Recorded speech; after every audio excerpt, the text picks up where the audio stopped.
brought to you by the Golden Arches. Welcome, everybody, to the R&R CatCast, a fan-based podcast focusing on Montana State athletics. We're two dudes named Ryan from the state of Washington talking about our dear Montana State. We hope you enjoy.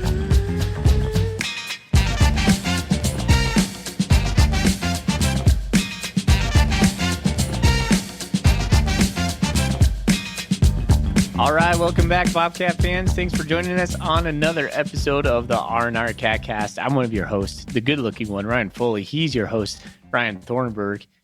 We are the Ryans of the R&R, the Montana State affiliate of the Big Sky Podcast Network, and we have a sweet sponsor with Gear Up Sports.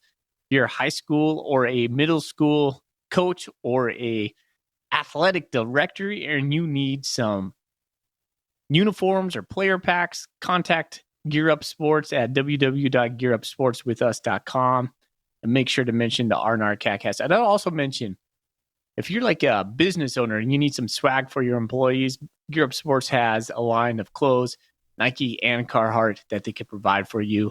Get with them. They're a great sponsor. Thorny, we're here, buddy. We're doing it. It's a day late. That's my bad. The time change made me really sleepy last night. I slept through our podcast. You fell asleep when did you fall asleep? Because I texted you at 8:45, which is semi-early for how often we record, or when we usually record. It's like 9:45, given the day after the time change, man. I'm just saying, like, you were already asleep. So what did you fall asleep at, like 8:30 p.m. yesterday? Pretty much, yeah. I went on the couch. We started watching some films or whatever, some shows, and I was like, put my head on a pillow, and I was like, out. And then I woke up and I saw your text and I was like, dang it. Yeah. and you know, if you wake up, you can't bring the energy after that for the podcast. It's just done. So no, I mean, even if I go sit on the couch for more than 5 minutes, it's over. So it's a frail ecosystem we got going here, but we're here. We got plenty of energy tonight. We're ready to talk some Bobcat football. All right. Yeah. All right. So we're going to run down the win over Northern Arizona. We're going to preview the game coming up against Eastern Washington. We'll go down the stats. We'll go down the FCS rankings, and we'll talk about Coach Vigen, what he wore, and his press conference, and we're going to conclude with some Golden Coolie questions. Sounds great. I love it. All right. But first, we're going to talk about what's in our Golden Coolies. Make sure I hit the right button. Yeah, good. What's in your Golden Coolie? Now that we have two soundtrack things that we play, there's only 4 buttons. I got to make sure I hit the right one. What's in your Golden Coolie is brought to you by Wilbur Ellis. Go see those guys over in Fort Benton, Golden Triangle, for all of your farming and fertilizer needs. I have the 9-pound porter from Georgetown Brewing. Yes. Have you had that one? It has a guy holding a hammer that says, "Suck it." I don't really know what's going on there. Suck it. It's not like the fun, like, suck it, like, like when you're taunting somebody, it's like an angry fist holding a mallet. Like, what's going on there? It's a little threatening, but it's okay. It's a little aggressive of a porter flavor profile wise, but it's not too bad. Have you ever watched the show Psych? No. All right, so that's the show we just finished as my wife and I, and they have like 8 or 9 episodes. Suck it is a saying from that show that they use all the time. So yeah, you think that's from this? A little. It could be. It really could be, because it's like it's one of their go-tos. And my wife, I got to give props to my wife Olivia. When we were in Moscow. What did I say last week? Now I'm confusing myself. I'm going to let you sort this one out on your own time. Moscow, I know. Yeah, when we were over at the Vandal game and the Cats were coming back in the third quarter, she looks at me. She goes, "Suck it." And I was like, "Yep." Yeah. So I love that. Nice. So yeah, that's paying homage to the show Psych. And if you know, you know. If you don't, you're like, what the hell's Foley talking about right now? So, all right. You've had that beer on before though, Thorny. Probably. Years past, you've had that. We recycle all our beers. Right it now. happens. We know what we like. Eventually, like, there's only X amount of beers by brewers on my grocery shelves over here. And it's going to be some crossover, some do-overs. So I have one from your neck of the woods.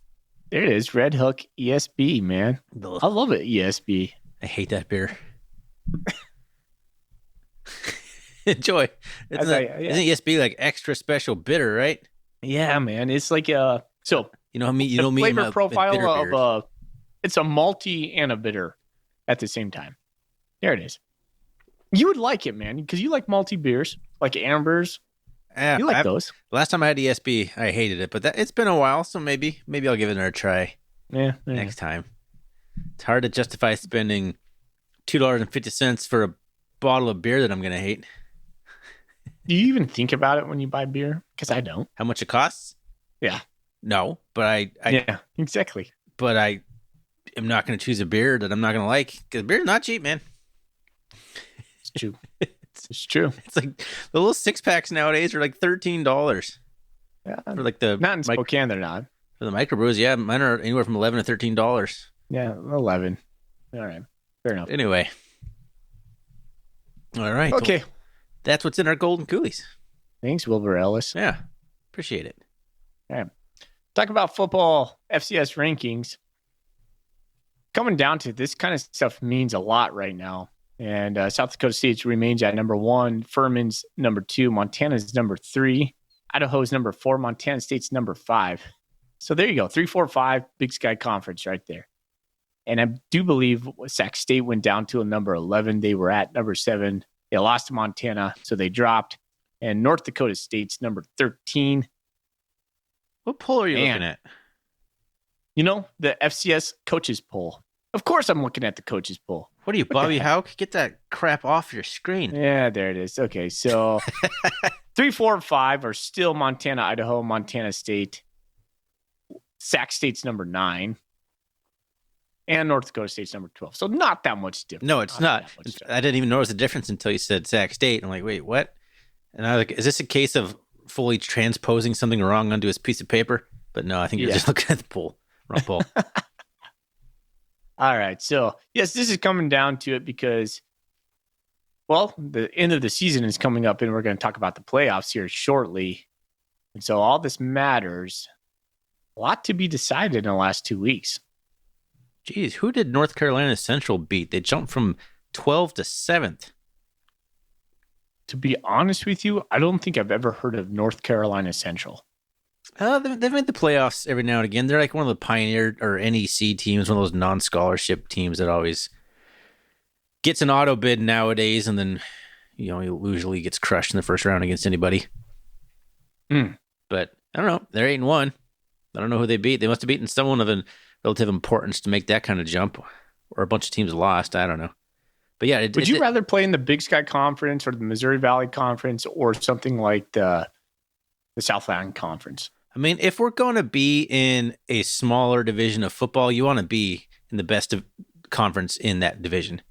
Yeah. So yeah, Big Sky, Missouri football used to be the Colonial Athletic Conference, but that's it's gone. It's pretty much the Big Sky and the Missouri Valley. So yeah, I want to be in those two for sure. Yeah. Be the biggest fish you can in that small pond. Okay. I agree with you. All right. So there is the rankings. Let's talk a little bit about the Vegan Presser. You want to start off with the good stuff? What the people, I guess people want? Yeah, go for it. I don't know which one it is.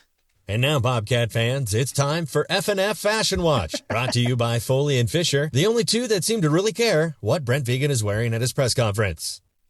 It's true. When you watch him, the first thing I tune into is dapper attire. Coach Vegan is wearing a gray suit.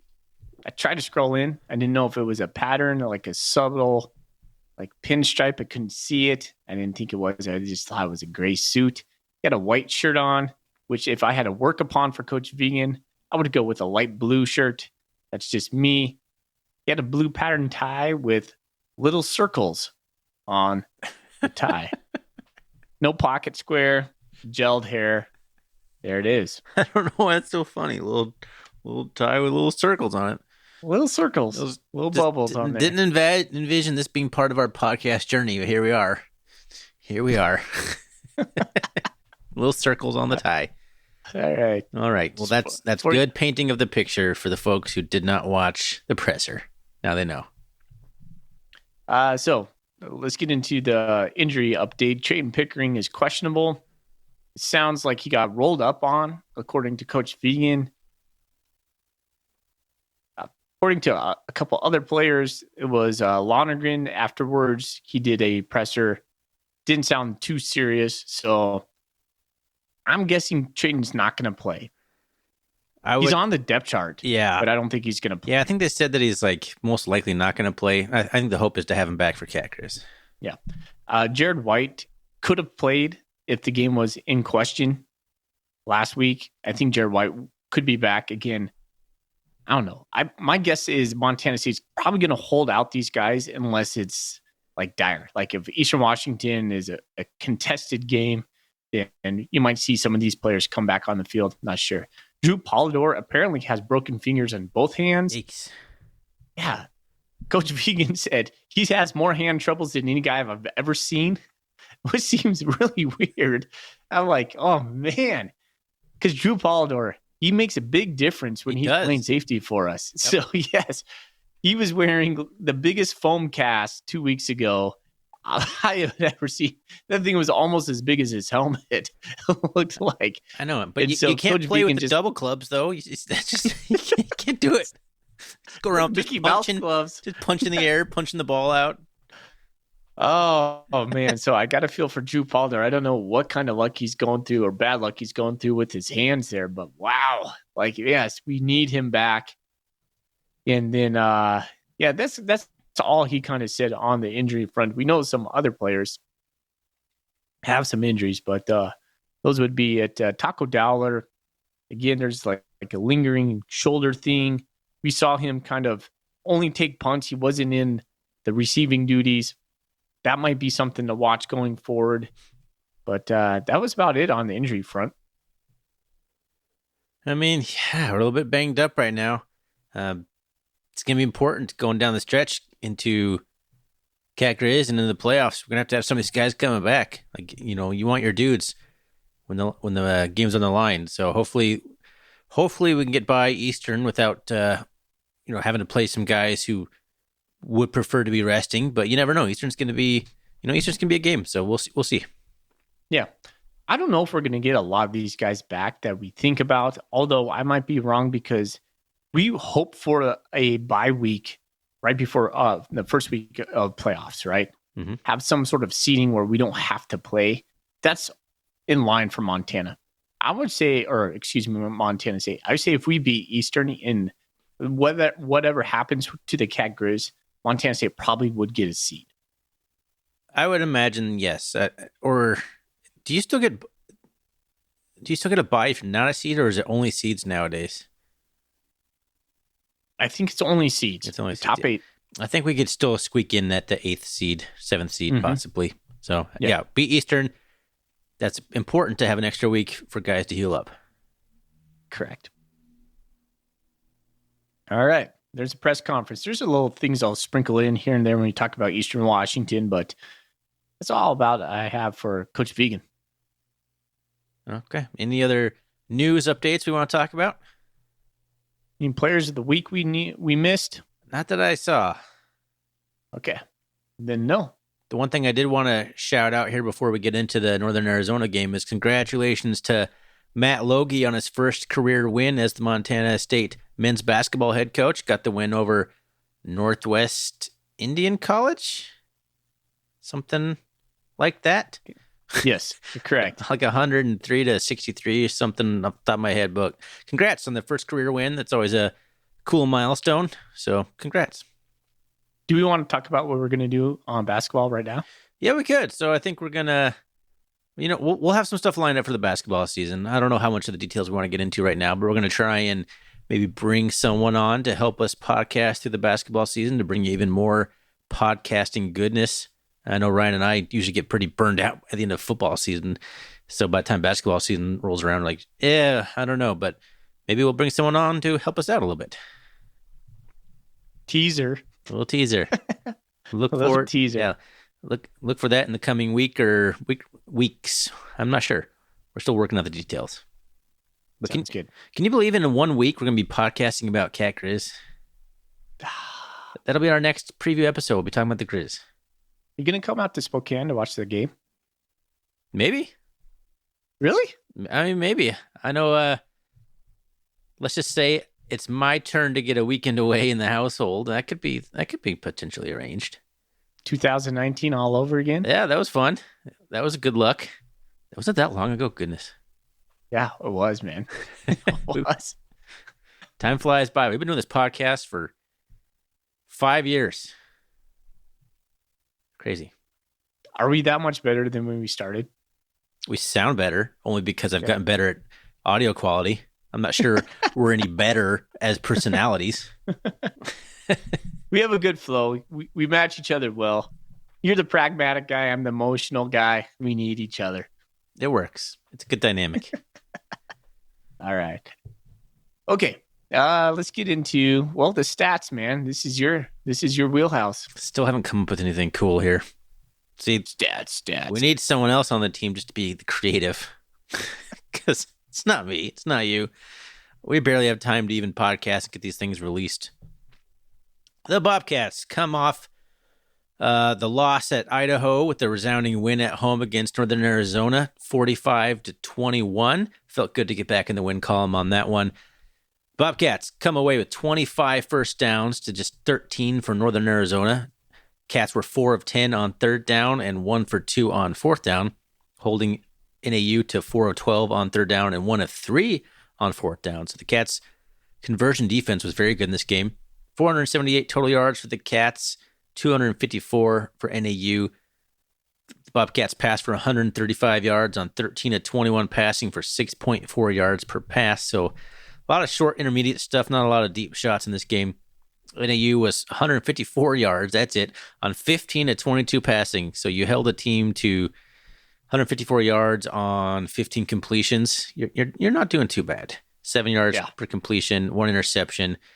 And this is where the Bobcats really shined here, I thought, was 100 yards allowed rushing to Northern Arizona on 30 attempts, 3.3 yards per carry. So good job for the Bobcat defense clamping up the rushing defense there. But the Bobcats roll for that 300 mark that we like to talk about on this podcast, 343 yards on 47 rushing attempts for 7.3 yards per carry. That's a Bobcat game right there. That is a Bobcat performance if you've ever seen one, at least for this year. That's right in line with where you want to be. 9 penalties, not where you want to be. 86 yards. 9 penalties for the Bobcats. Some weird ones in this game, too. We'll get into that. Yum. Only 2 penalties for NAU for 25 yards. Just the 1 turnover, the interception from NAU picked off by Blake Stillwell. And the Cats win the time of possession battle 35, almost 36 minutes to 24 minutes for the Lumberjacks. Those all sound good, man. Nothing to complain about there. 2 for 2 in the red zone. Montana State was 5 for 5 in the red zone.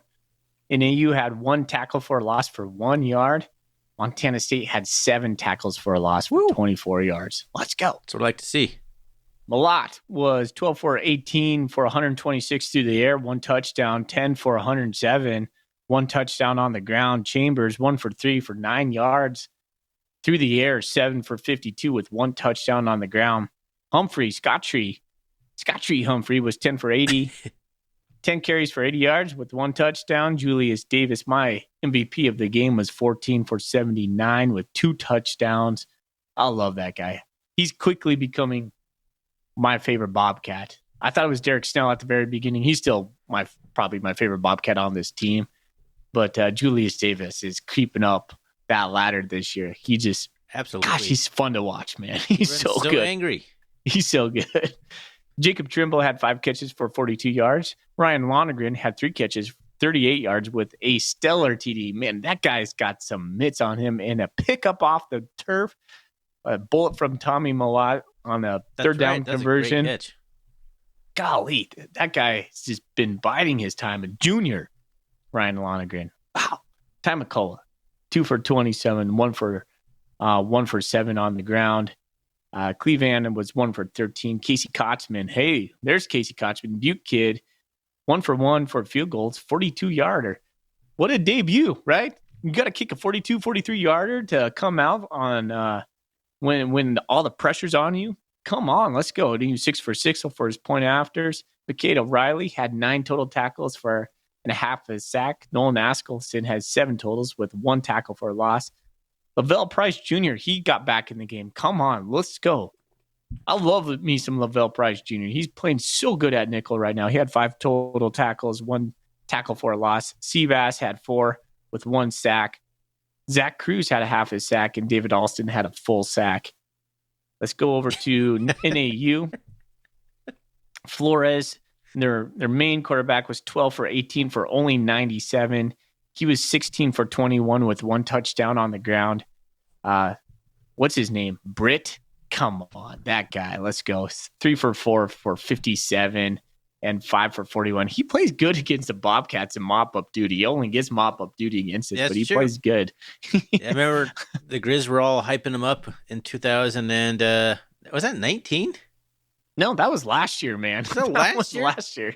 Yeah. Yeah, hyping him up. 22. Oh, he came in, looked good, and then to transfer. Yeah. Can't even start it. NAU. He has that thin, wispy blonde hair. It's almost like his hair is thinning as a young man, but it's just long. It just looks bad. Gosh, yeah. Just cut it off, dude. Coleman Owen, their captain, their like receiver forever. He had 6 catches, 40 yards, and 1 touchdown. There are your stats. I feel like Hendricks Johnson's been there forever too. Wide receiver. I don't know that name. Yeah, that's. You don't know Hendricks? It's an easy name to remember. He's a senior. All right. Yeah, there's those names in the Big Sky Conference. Yeah. You're like, man, that guy's been there forever. You know that there's plenty of Bobcats that are like that to other fans too. Oh yeah. So it's just the guy that you just like you see a lot. Like you play a team a lot, you see a player a lot. The player has a good game against you. All of a sudden, like, is that guy still there for crying out loud? Cooper Kupp was that guy for me. I'm like, how many years Cooper Kupp gonna play? Well, NAU's old quarterback was like that too. Name I can't remember now. He was the original, like 7-year guy. Yeah, he was there forever, and he was like going off tangent here. And he just had like those quarterbacks that are good as freshmen and stick around for like 4 years. It all started way back with Jason Murrieta, like back in the 2000s, and they just keep having these guys that come in for 3 or 4 years. But you and I are both thinking about that quarterback, and our listeners are like, "That's that dude." Yeah, that's the name and the guy, but we can't think of his name. The guy right who got ejected for targeting against the Grizzlies. For like trying to like tackle, I threw an interception and like trying to tackle the guy who picked him off, and he like targets him and gets ejected. The only quarterback in history to get ejected for targeting. Oh, and his name it's not on the tip of my tongue. I'm nowhere near it. Whatever. Cook is what's on Case my Cookis. brain, but Case Cookis. There it is. You did it. You did it. All right. We did it. We got We're such a there. good team. Yeah. Case Cookis. All right. Well, let's talk about this game. Yeah, where do we want to start on this game? Like, what did you hope to see coming into this game after the loss to Idaho, and did you see what you wanted to see? Yeah, that's a good question. Well, last episode I got fired up, but I was saying run the damn ball, run the dang ball, right? Run the gosh darn ball. First drive was a drive of beauty, and I was like 13 plays. I don't think we passed it once. I don't think so. Coach Vegan says, "Hey, we just needed to get a first down." He's right.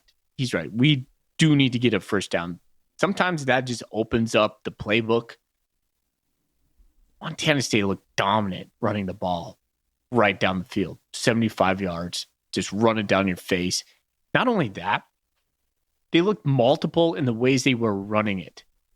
We had the running backs carry the ball. We had inside zone. We had stretch zone. We had receivers touching the ball. We had the quarterbacks running the ball. We had the full repertoire of what we do as Bobcats running the ball right down the field. Including Chambers. Yes. And it looked lovely. I had probably 4 or 5 people text me like, yes, this is what we wanted to see. Come out running the ball, dominant. We weren't trying any of these trick plays. We weren't trying to pass it on first down or second down. And I'm not saying that's a bad thing. I'm just saying sometimes when we do that and we miss, all of a sudden we feel a little bit tight. You're like, oh, it's 2nd and 10. What are we going to do? I'd rather be 1st and 4 or 2nd and 4 because we can run Julius Davis 6 yards easy. Yeah. Like that seems no-brainer to me. Yeah, no, it almost feels like we came out and made a statement like, yeah, we do run the ball here. It's like, I don't know if they were answering any critics or any noise with the play calling on that first drive, but yeah, it was nothing but runs minus the touchdown pass to it was Pickering, right? And it was wiped off the board for a penalty. So they didn't throw the ball. It just got called back. But yeah, just marched straight down the field, looking like the Bobcats that we're used to seeing. Like, this is what we want to see. I don't know if I want to see us run the ball like 9 straight times necessarily, but it's not going to work against everybody. But it came out and established the tone, set the tone that we're going to be doing that this game. We're going to be running the ball, and that's what we're going to do, and that's what we do at Montana State, and we got back to our roots on that in this game. Looking ahead real quick, I'm looking at Eastern Washington is 11th in the rush defense in the conference. These are conference stats. Montana State's, that's going to be the bread and butter on Saturday. Skipping ahead on me. All right. Well, I just thought I would put it in there that fits into the conversation. Yeah. And I was thinking about that today. I was like, how are we going to attack Eastern? Well, we're going to be able to run the ball against those guys. And if we can control the clock against Eastern, because that's what they're going to want to do. They're going to want to take Visperis. I think he is the top quarterback in yards per game in the Big Sky right now. We're going to have to control the clock against them by just running the ball. And here's a catch-22 with that. We're probably going to bust some big-time plays on the ground. Julius Davis, I could totally see him going for a 70-yard touchdown. And that has bit us in the past where we're like, we scored too fast. You know what I'm talking about, Thorny? Yeah, absolutely. Okay. Yeah, I mean, that's good game plan for Eastern Washington for sure. But need to keep focusing on the NAU game here, buddy. I'm all over right now. You are all over. Let's go. I love the energy. I got the Vim pulsing. Yeah, I got the Vim all over the place. Yeah, that's all I really wanted to see from this game is, number one, win it in a convincing manner, which we did, and do it in the way that we're just used to seeing. Like, I know that we need to be more dynamic and throwing the ball if you want to win a national championship, if you want to win deep in the playoffs, but I think we've already demonstrated that this year. So yeah. It just seems like these games where we should be able to run the ball, we do. But when we play like a team that's like a top 10 team, it's not that we can't run the ball. It just seems like we kind of go away from it. It's driving me crazy. It's like we get too cute when we play a big-time opponent. We're trying to outsmart ourselves. Like they think we're going to run it, so we're not going to run it. Like, just run it. If they start shutting it down, then maybe think about something else. I don't know. It just seems we get too cute when it comes up to these big key matchups, minus maybe Sac State. But we threw the ball quite a bit at Sac State, didn't we? I would have to go back and look at my notes. That Sac State game was a good win. Reflecting on what happened to Sac State this weekend, that was a good win at home for them, or on the road for us, excuse me. I guess we just threw the ball 16 times, ran it 49 times. So nope, that's a typical Bob. See, that's what happens when you run the ball. If you can get 35 or 40 carries as the Bobcat, you're gonna win. Yeah. Period. If you can get 35 carries, 35 rushes, you're most likely gonna win the game. It'd be interesting to go see the stats on the wins and losses to see not just yards, but just attempts. Like, how many attempts do you need to have to win? I think it's pretty easy analytic for the Bobcats if we can figure out that number. I bet it's like in the 30s, mid 30s. Second week we're talking about this in a row. One against Idaho where we didn't do this, and now we're like back to it. You're like, it just makes that Idaho game go like, what were we doing? Yeah. Come on, Bobcats. All right. Hey, offense looked good. Let's talk a little bit about the defense.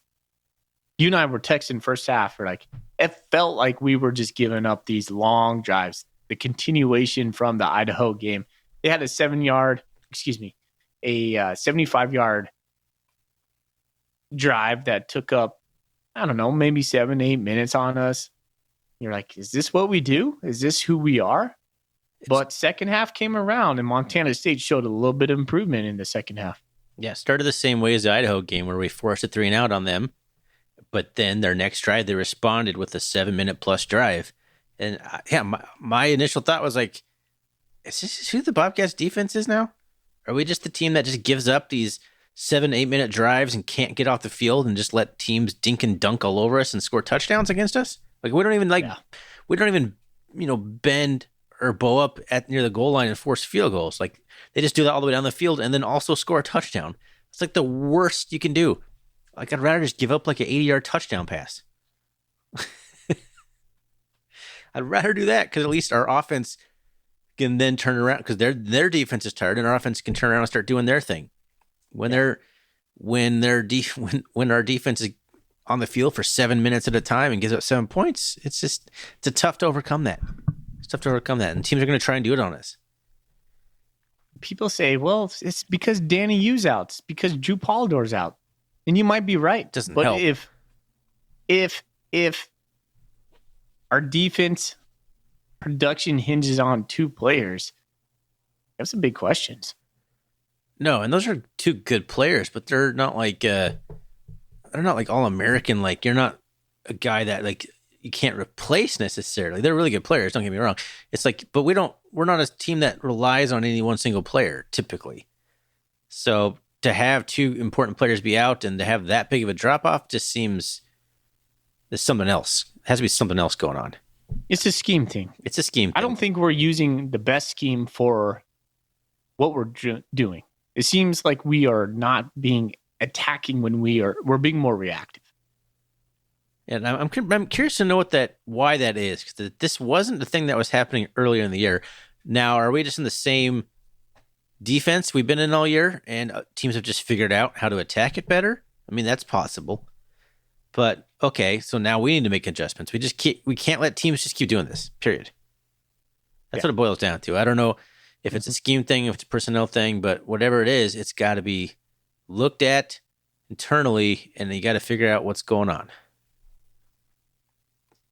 In my opinion, this is just a fan opinion, like a stupid fan opinion. Seems like we are more predictable and we stay in base too much. I'd like to see us go back to blitzing. And that was very much a Drew Polidor kind of move. And, maybe he's out. Maybe we're not blitzing as much. Maybe it's a Danny U thing. But why not try? You're never going to know unless you do it. I mean, we don't see practice. So this, there's 1,000 questions that come with this, but I'd like for us to be more aggressive. And I don't feel like we are. We're depending on the front four to get pressure with the 8 in the back to cover. That seems like what we want to do. But that seems very reactionary and hopeful, where I think we can make a couple more splash plays, a couple more pressures, make the quarterback go like, man, what are we doing here? I think Montana State could do a little bit more. Like, where is that like delayed blitz we had against South Dakota State where we sent Rylan Ort delayed and he crunched Mark Gronowski like on a big third down play? Correct. Right? Like, where's that? Where are those kinds of plays?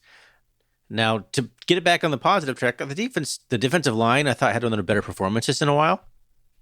They actually, a little slower start, but they started really getting pressure on them. Like you said, what was it? 7 tackles for loss. And I don't know how many sacks we had in this game, but it felt like the defensive line finally, took over a little bit. Yeah. Now, hey, let's give props to Brody Greavy, because last year we were kind of dogging on him. He's had a huge year. Yeah, and he's just getting better. He's just getting mauled and mugged and held every single play of his life. Come on. And he's working through it, though, man. He's still being productive.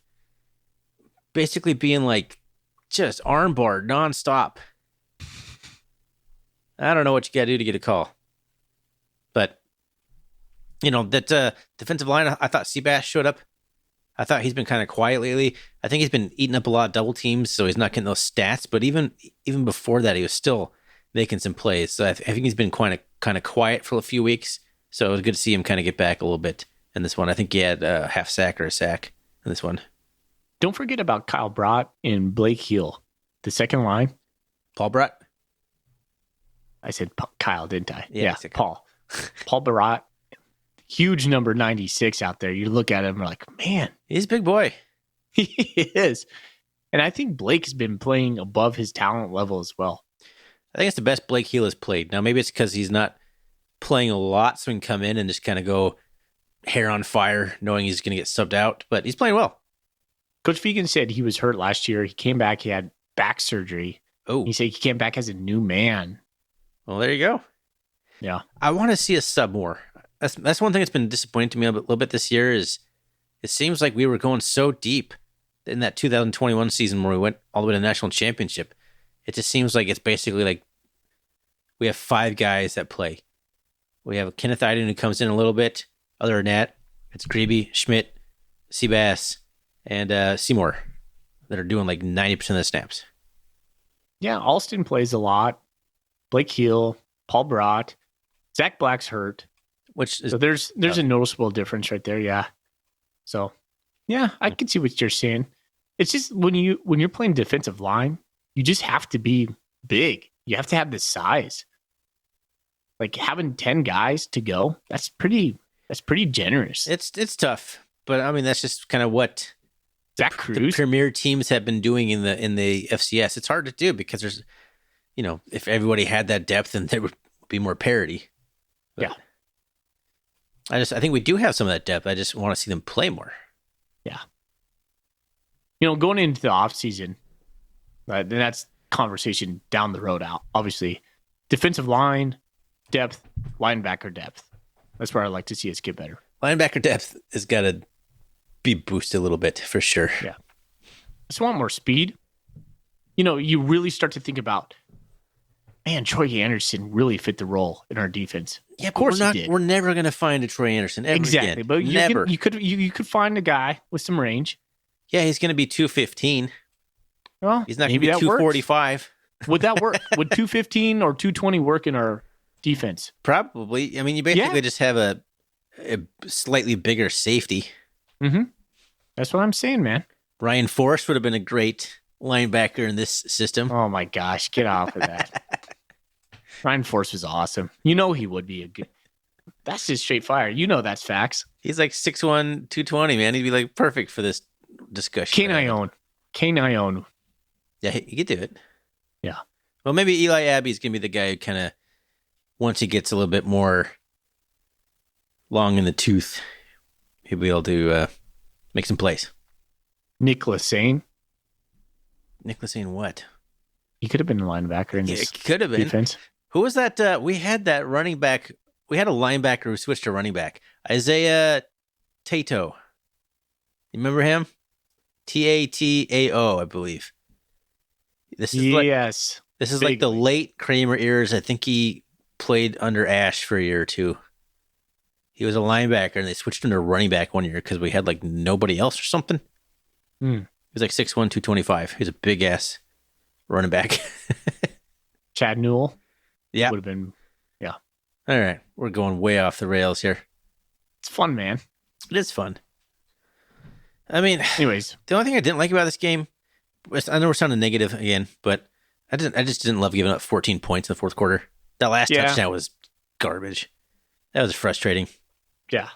It doesn't matter in the grand scheme of things, but it's just painful to watch because 45-14 just sounds so much better. We have some Golden Coolie questions about style points and how those matter for the playoff selection committee. And I don't know if we want to get into that now, but 45-14 sounds better than 45-21, although they both sound good. So that's nitpicking. But that was like, it was like 23 seconds left. We like went for it on 4th and 2, got stuffed. And then Daniel Britt comes in and then throws a touchdown pass, like almost right before the time expires. Like, come on. Yeah. Super frustrating because you're going into the final part of that game. We're like, sweet, man, we just won. That was a good feeling.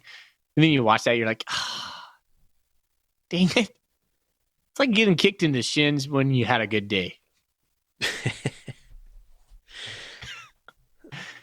Let's see. This is the question I was looking for. Nana Cat asks us, at the expense of less playing time for the 2s and 3s, should garbage time touchdowns be avoided in light of style points maybe being necessary to get a good seed? Yeah. I see the point. No doubt, right? I say it's not worth injuring one of your main players just to make sure you win by 28 instead of 21. I get the point. Style points do matter, but I'm not sure that the risk is worth the reward in injuries. Yeah. I think this goes back to the scheme. I think this is not being aggressive, just playing base. I don't know why we're playing base, because we're up 45-14 at that moment. But make a statement. That's the time to make a statement. You want to piss off your neighbors? Go get a sack right there. Set the house. To be right? fair, that's probably why we went for it on 4th and 2 to end the game. Just to end the game. You get that first down, it's over. Yep. So, but the thing that kind of, and I thought about this, South Dakota State, when they sub in their 2s and 3s, they're still shutting teams out. So, is our depth just not there? Should our 2s and 3s be able to continue against? I mean, at this point too, NAU's playing their 2s. Daniel Britt's in the game, so it's like Simeon Woodard missed the tackle on that play. A starting quarterback inexplicably a little bit. One of our better corners at that last play of the game whiffs on a tackle. Cole Bullock, I think I don't know what he was doing. He was backpedaling. I think he just kind of got lost in his assignment. And then Woodard whiffs on the tackle, and then a tight end beats Kendrick Bailey and Tyson Pottinger to the corner of the end zone. Not that I looked at this play and got angry about it. So I don't know. I don't know exactly what it looks like or who was involved or anything. Pump the brakes, Thorny. That's one play. Let's keep it positive. I know. I'm just saying, it's just a frustrating play is all. It is. It really was. But yeah, overall, just a super dominating performance, man. Like, it was so good to see the Cats establish their run game, the defense get back on track. We will ignore that phantom whistle that cost NAU a touchdown in this discussion. Because looking at that play too, some people said like, "Oh, if he wouldn't have blown the whistle, like people would have come." No, our guys were getting blocked out of bounds, and there was nobody else there. So I don't know. I think he scored a touchdown regardless, and the two guys that mattered were still chasing him all the way to the end. But overall, very good performance by the defense. Very happy with the performance. Trending upwards, I think. A good rebound, really good rebound after the Idaho loss, which was a tough loss. But not peaking quite yet. I think that's important. It's important, but there's not a whole lot of time left to peak. So if we're going to do it, I guess 2 Saturdays from now would be the best time to peak. Do you think that we can peak? Or have we got our ceiling right now? No, I don't rephrasing it. Is this the best we're going to get? I know our ceiling is higher than we're playing, but are we going to get there? It's always something, man. It's always something every week. There's like something that's keeping us from playing to our complete ceiling. Okay. So here's a secondary question to that. If we don't reach that ceiling, are we going to fall off all that much to where we are right now? I mean, we've been consistently at, I don't know what you want to call us out of 10 team-wise, but we've been consistently within 0.5 of that, I think, pretty much all year. Yeah. So if you want to say we're like a 9 out of 10, like we've gone down to like an 8.5, we've got up to like a 9.5 type thing. Mm-hmm. Like I don't think we've swung very far in any single direction. Yeah. I would agree with that. It's like people like to talk about the Grizz and the turnaround they had over there. We didn't have anything to turn around from. We were really good to start it off the whole entire year. We've been playing really good. So, but the improvement is like there's still room for it, and like, are we going to get there? I hope so. Here's what you can hang your hat on is there's been a lot of Cat players that have played a lot of meaningful snaps. Like the whole injury bug has definitely been a part of this season. The flip-flop of that is we've continued winning with backup players in key spots. So take that for what it's worth. We get through the regular season. What happens in the playoff happens in the playoff. But if I'm the Cat player, if I'm on the Cat team, I look around and go, all right, so this happened to us. We've been injured. We've faced some adversity. But we still can roll, man. You go, okay. Yeah. Well, we know we can roll. That's a confidence thing. you look around, and if you're a Cat player, you go, yeah, we got this, man. We know we can do this. Don't. Who said it this week? I think it was Tavian Williams in a presser. He said, "We know it. The biggest foe for us is us." Yeah, it's true, man. Like, how different would this game be without the 9 penalties? Like, that's just, it's always like something rearing its little ugly head. But I think the Cats can absolutely get to that peak level. Yeah. And it's really good having all these guys, these younger players, the backups all getting playing time. Just not because of injuries, but look at every single win we've had this year, we've been able to sub in the backups because they've all been comfortable. We haven't had a close game for a win. The closest one was probably Portland State? No, Sac State, I guess. But Sac State scored at the end to bring it to 42-30, right? Correct. So I think we had backups on that final drive, or some backups, and they've been comfortable, man. We've been beating everybody pretty handily. That gets a lot of guys playing time. That matters, and it gets some of the bigger guys, the stars, some of the rest they need. Totally agree. I'm looking ahead to Eastern Washington right now. Yep, that's a good time to transition. I have nothing else to say on that AU game. Anything else would just be rambling at this point. The last time Eastern was in Bozeman was 2018. We lost 17-34. Do believe Cooper Kupp ran roughshod against our defense on that game. Was Cooper Kupp still playing in 2018? I would assume so. That's crazy. The last time they were in Bozeman was 2018. Wow. We didn't play him in 2019. 2020 was a wash. 2021, we were in Cheney. We won 23-20. 2022, we were in Cheney. We won 38-35. There was no Cooper Kupp in 2018. Okay. At least not in this game. Because I was trying to, did Troy Anderson and Cooper Kupp overlap each other? That would have meant Troy Anderson quarterback against Cooper Kupp wide receiver. That didn't sound right to me. Oh, yeah. I guess you're right there. That was Gage Gubrud was the quarterback for Eastern that year. Yeah. Yeah, they had 179 rushing yards and 311 passing yards. Blah.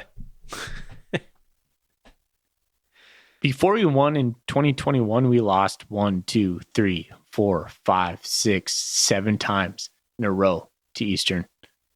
Yeah. It was a thorn, man. It was bad. That was such a good monkey to get off her back. I remember saying this at the time. This was the 2021 season with Matt McKay. I don't care if Eastern ends up being bad after we beat them. Just getting, because that was the season I called it the monkey off the back tossing season, right? Mm-hmm. that was like one of them. Just beating Eastern. Who cares if they were bad that year? We just hadn't done it. Yeah. There was a time where I was like, yeah, I'd rather beat the Eagles than beating the Grizz. Yeah, we're getting to the point where beating the Grizz was kind of it's becoming more of a thing, right? Yeah. We had kind of evened that a little bit. Eastern, we had not evened. Yeah. And Weber smacked us around for a couple of years too, so that was good to have that one in 2020. That's the same year, right? 2021. Yeah. That was the night game on ESPNU where we beat them 13-7 in just a slobber knocker. No, you're thinking of Weber. I said Weber. I'm talking about Weber right now. Oh, okay. So good. Yes, we agree. That was Weber. Yeah. Living in Spokane, Washington, surrounded by Eastern fans, I just get tired of hearing it. And they haven't been as loud lately, which is nice.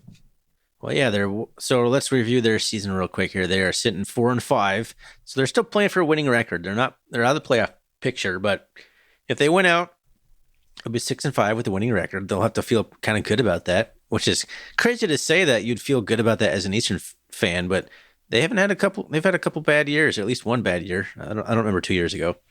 They started off the season losing to NDSU 35-10 in Minneapolis, the Viking Stadium or something. It was like a neutral game. Didn't look very good in that one.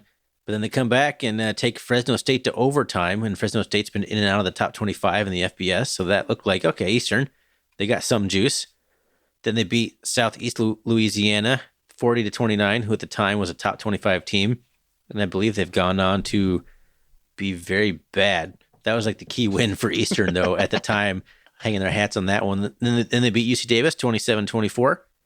So sitting there 2-2.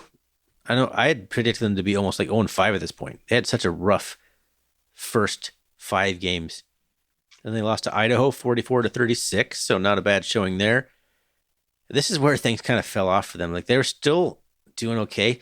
Losing to Idaho State after being up like 42-20 at halftime. They lost that, or 41-20. They lose 42-41.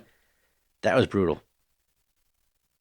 Then the rebound beat Weber State for 31-23. Then they lose at Portland State 35-47. And then they just beat Cal Poly 48-13. So if you're keeping track here, those are some decent numbers I'm spitting out there. So yes, Eastern Washington is still a good offense that can score points. They're doing it a little bit differently this year. They're running the ball, I think, more than you've seen Eastern run the ball. But they can still score some points. They're sitting at what, third in the league, scoring offense, 33.2 points per game. Let's see here. I think that's overall. I'm switching to conference only. This late in the season, I'd rather just look at conference only stats probably. Yeah, they're still third. Still third, yeah. 36.3, so actually 4 point more per game. Because, yeah, they had Oregon, right? No. I just went through their schedule. They did not play Oregon. But that was Portland State. But, yeah. But the thing that's going to give the Cat fans the most hope is the thing you said. 226 yards a game given up on the ground. That's good for 11th in the conference, behind or ahead of only Cal Poly, who the Bobcats played. And usually when the Bobcats play you, your defensive yards per game rushing usually take a big hit. So Eastern Washington will most likely be in last place after this weekend. Because I think we'll be able to run for more than 225 yards on them. I hope so. I really hope so, because looking ahead 2 weeks, spoiler alert, Montana's number 1 in rush defense. So, whew, that's a big game coming up. Anyways, Coach Vigen said the Eagles are more aggressive on D than he's seen them. And the key to this game is keeping Visperis, their quarterback, in the pocket. He does really well. He said scrambling, like he even thinks that like the design out of the pocket plays are for him, where he can roll the pocket, make a throw on the run. Visperis is really good at that. So I think we have to watch the screenplays. That's going to be an extension of the run game. And because Efton Chisholm is getting a ton of catches, and I think a lot of those are screens right now. But yeah, I think Montana can control the clock, control the run game. With the run game, I think we're going to be all right. I'm curious to see what Eastern does. They run the ball a lot. They got this big kid, and I think the Cats recruited this kid, Tuna Altahair. I want to say that the Bobcats recruited him, but he's a big man. So I mean, the Eagles are running for like they're actually 4th in conference in rushing.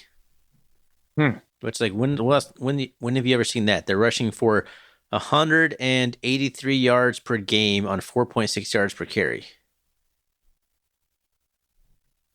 And they got some guys that are doing it. It's Tuna's like their 3rd leading rusher, but it's Visperis, and then they have this other Jackson guy. So they're running the ball a lot. They're actually 3rd in passing offense. So I think that they're actually more balanced than you would have seen any other Eastern Washington team be. So I'm pretty curious to see how that plays out. They always want to run the ball. It's always a misnomer with fans. You're like, fair enough. Eastern passing, but they want to run the ball. They always do. I guess it's not in terms of yardage, because when you have a prolific quarterback, you might pass it the same amount of times that you run it, but he's getting 15, 20 yards per completion. There's big 80-yard touchdown passes. It just seems they're a little more balanced in terms of like yardage, maybe, but maybe it's because their passing game is actually tapered off and not because they're running the ball more. Their passing game is just not as explosive as it has been. And they still got Efton Chisholm. That guy, I feel like that guy's been there for a while too. But beyond that, can you name any other Eastern wide receiver off the top of your head? No, the first person I thought about was that loudmouth from last year. I can't remember his name, but I remember him running his mouth after the press conference. Was that the guy who he transferred somewhere, right? I don't know. That really big, tall, athletic guy that had like stone hands. Yeah. Like could take over a game if he could catch the ball because he was like athletically like above anyone else in the conference, but just couldn't quite, catch the ball consistently, which is a bit of a problem. I don't know. I think this would be a good game, man. I think it's easy to write off the Eagles, but they're going to come in. They got things to play for still. They're going to come out, and they got a quarterback who completes the ball at a high level. So you've seen teams come in and be able to pass 65, 70% completion against the Cats and move the ball on some slow, methodical drives. I think Eastern is capable of that. Yeah. They still have a huge offensive line. They still got big boys up front. You say it's easy to write them off. As a Montana State fan, I'm never going to write off the Eagles. I've just seen other Bobcat fans writing them off. Yeah. Well, they might be new to the fandom because, I remember all those losses in the early 2000s through the mid 2000s. Montana State's going to have their hands full, but Montana State's at home. Even if Montana State was on the road, I just think Montana State. Let's just be honest. Montana State is a better team than Eastern Washington. Could the Eastern beat Montana State any given Saturday? Absolutely. Montana State's going to have to be focused. But the key for Montana State is, like we said, we're going to be able to run the ball, control the clock. And if we can do that, and if we can get to Visperis, keep him contained in the pocket, make him do those long drives, banking on our defense to make a play down the road. Yeah, I think we're going to win. I mean, on paper, it's a bad matchup. Eastern's biggest weakness is our biggest strength. Let's blow them out of the water. Let's get it. Let's do that because they blew us out of the water for so many years. Let's blow these guys out of the water. I think there's a good chance that happens. And you're talking about style points, and you wonder if Vegan thinks about that. I don't think he probably does, but it can matter. A win like this, you win this game 28-24 versus. I think Vegan thinks about it. I think he thinks about everything. Yeah, it's possible. You gotta start thinking about seating though, and optics, and it can make an impact. You have to balance with that with how you want to run your game plan and what guys you want to have on the field and all that. But it does matter. Mm-hmm. All right. Anything else on Eastern? Because I'm ready to get into Golden Coolie questions. I think that about does it. All right. Pop over to Bobcat Nation. Golden Coolie questions. By the way, the weather is holding out, man. Have you been noticing that? I've been looking at it. The 50 degree days are kind of still lingering around. I think even into the Cat Grizz, it's looking like it's trending that way. So much different than last year. We had that cold snap that came through. All right. Let's see. Golden Coolies. Roger Fisher asked 2 back-to-back. He says, it seemed like Sac State lost to the Grizz because they lost momentum and can never recapture it. A mistake Cat fans know all too well. Can we avoid the same mistake in the brawl? So I imagine we're going to get a couple of questions about the Cat Grizz. Can we avoid the same mistake? I don't know, Roger. That's the biggest question I have in my brain going into this Cat Grizz is the effect that Washington Grizzly Stadium has on opponents. I think in general, that stadium, that crowd has way more effect on the game than Coach Houck does, to be honest with you. I just, when that crowd starts feeding itself in a frenzy, it becomes a hard place to play. We saw it in 2019, 2021 with McKay. Yeah. That's a tough question, dude. That's a really tough question. It's my biggest concern. I've been thinking about that a lot lately. What do you got, Thorny? I think that the Grizz can get momentum going early against the Cats. I don't think that means a death sentence for the Cats. This team is too even-keeled, even in an environment like that I just can't count them out. And we're not led by a guy, like, I don't want to slam him or anything, but Matt McKay just wasn't the best in tough situations. And we have two guys that are now. So I think you don't want the momentum to get away from you right off the bat. You don't want to get in a hole, but I don't think that's the end of the world for the Bobcats. So what exactly is the question? I'll make sure I answer it. Let me click back into it. Can we avoid the same mistake because we lost momentum or can never recapture it? Yes, I think we can avoid it because I think even if we lose it, we can recapture it. Yeah. Well, I mean, go back to 2018, Roger. All right. His second question, one more. After the brawl last year, Tommy said the Grizz defense was not gap sound. Do you agree? Is it the same this year? I'm not smart enough to know. What I've heard is they have been mixing up the coverages on the back end. Now, I'm not sure if that means that they are not gap sound or they are more gap sound. I just know that they are not as static as they were last year. To me, that sounds like they might be more gap sound or make adjustments for that. Or they're just good at like disguising what they're going to do and like to play the odds, and they're mixing coverages up in pre-snap motion to kind of get you to maybe make an audible that plays right in their hands. Yeah. And that's kind of what, if you heard Idaho's defensive coordinator talk about, that's kind of what they're doing to the Cats in Moscow.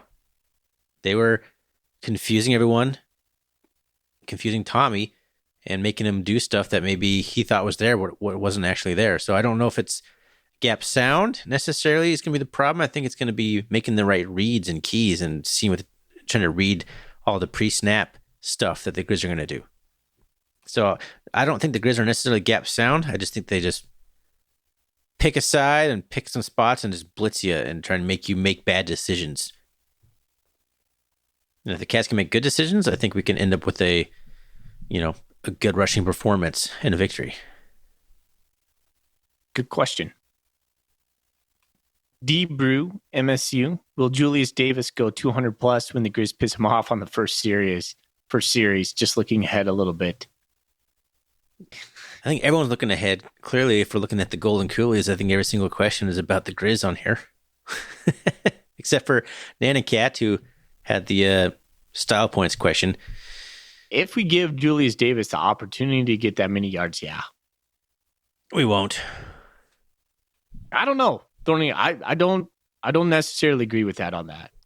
He could. He is an emotional dude. You get him mad. He's a little bit like Nicholas Sane. Remember Nicholas Sane in the Cat Grizz in 2017? Yeah. Where he takes that sideline run and they try to tackle him, and Nicholas Sane's like, "You can try to tackle me. No, I'm going to tackle you." He's looking for contact. That's Julius Davis right there. 200 yards. If you're averaging 7 yards a carry, you're looking at 28 carries. Are we going to give any running back that many carries ever? I mean, maybe he goes 20 carries and just goes bananas, but he's not even going to get 20 carries. We don't give our running backs the ball that much. Maybe in a big game we do, though. He would have to have an absolute bonkers game where he busts like 2 60-yard touchdown runs off to get 200 plus. Yeah, and it could happen. We had gash plays against the defense last year in the Cat Grizz. So it's possible. I just don't think he'll get the ball enough to do it. Agreed. But I think you could if you fed him, like you said. Yeah. Feed the beast. Absolutely. All right. That's all on Bobcat Nation. Remember Evan Groves going off in 2006? Yeah. Oh, yeah. Yeah, that could be Julius Davis.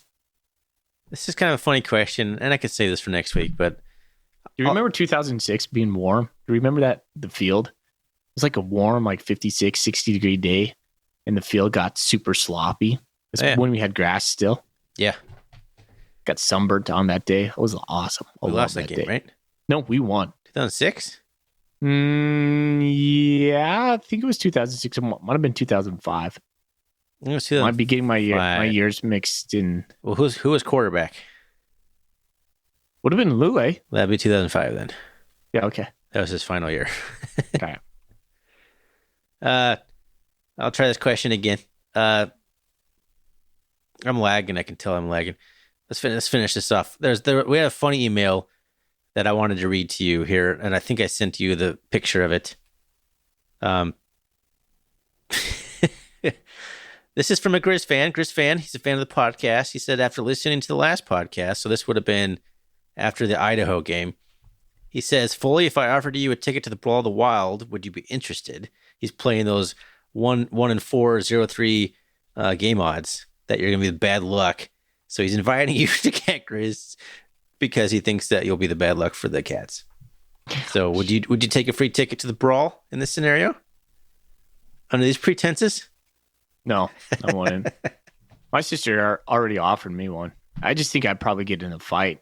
And I'm not a confrontational dude. I just get that much emotional about the game. I wouldn't be able to handle myself. I don't believe I'm a bad luck charm. I mean, I play it off, but no. When it comes down to it, I'm not a bad luck charm. All right.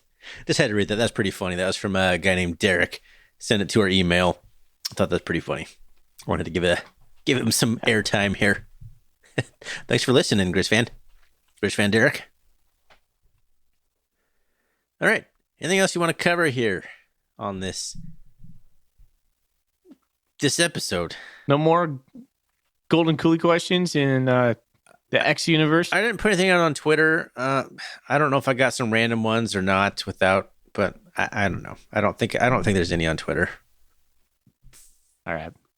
I'm going to give my Golden Coolie question or the Golden Coolie to Mr. Fisher, Roger Fisher. I know he already has one, but he asked two good questions, albeit both about the Cat Grizz game, but good stuff on that. So, Roger, woo!